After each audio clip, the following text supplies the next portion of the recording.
بسم الله الرحمن الرحيم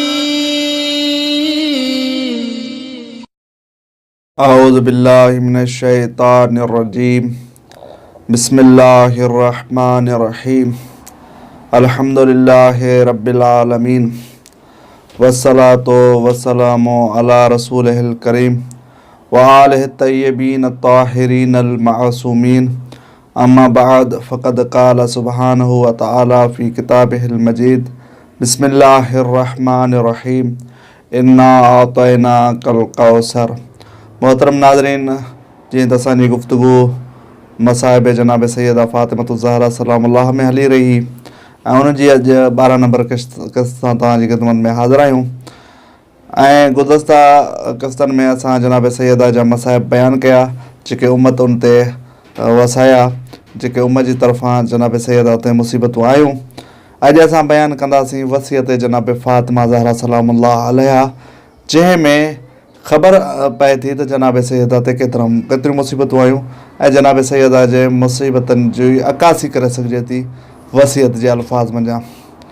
जनाब सैयदा फ़ातिमतु ज़हरा सलामुल्लाह अलैहा पंहिंजे बचड़नि खे तयारु करे नाना जी क़बर ते मोकिलियो दुआ जे लाइ ऐं हज़रत अली अलैहिस्सलाम खे विहारे वसियतूं करणु शुरू कयूं।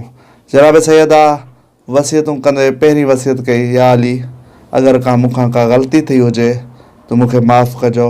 जॾहिं ग़लती जा लफ़्ज़ आया हज़रत अली अलैहिस्सलाम जे अखियुनि मां लुढ़क अची विया ऐं हज़रत अली अलैहिस्सलाम फरमायो, ज़हरा, तोखां बि ग़लती मुमकिन आहे।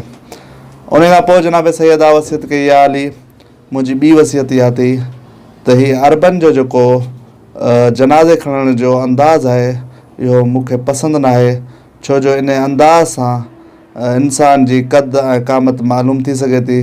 लिहाज़ा मुंहिंजे लाइ हिकु ख़ासि ताबूज़ ठाहिजां जंहिंजे ज़रिए सां क़द ऐं क़ामत मालूम न थी सघे। उन खां पोइ जनाब सैयदा वसियत करे थी, या अली, मूंखे राति जो गुसल ॾिजां, राति जो कफ़न ॾिजां, हुनूत राति जो कजां ऐं दफ़न राति जो कजां।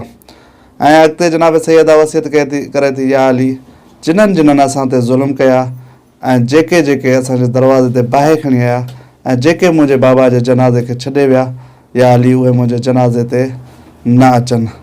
ऐं उन खां पोइ जनाब सैयदा वसियत करे थी, या अली, मूंखे अकेलो न छॾिजां, मुंहिंजी क़बर ते अची रोज़ाना क़ुरान शरीफ़ जी तिलावत कजां।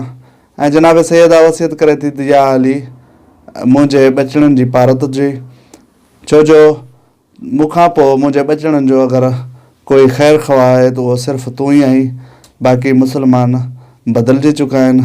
ऐं जनाब सैयदा वसियत करे थी, या अली, हिन मुस्लमान वॾा ज़ालिम आहिनि, सुभाणे सियासत जी ख़ातिर मुंहिंजी क़बर ते कोई ज़ुल्म न कनि, इन जे लाइ मुंहिंजी क़बर जो निशान मिटाए छॾिजां।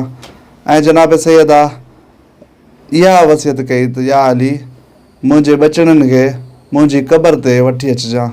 इंशाअल्लाह अॻिते मुसीबत जनाब सैयदा बयानु कंदासीं। वस्सलामु अलैकुम वरहमतुल्लाहि वबरकातुहू।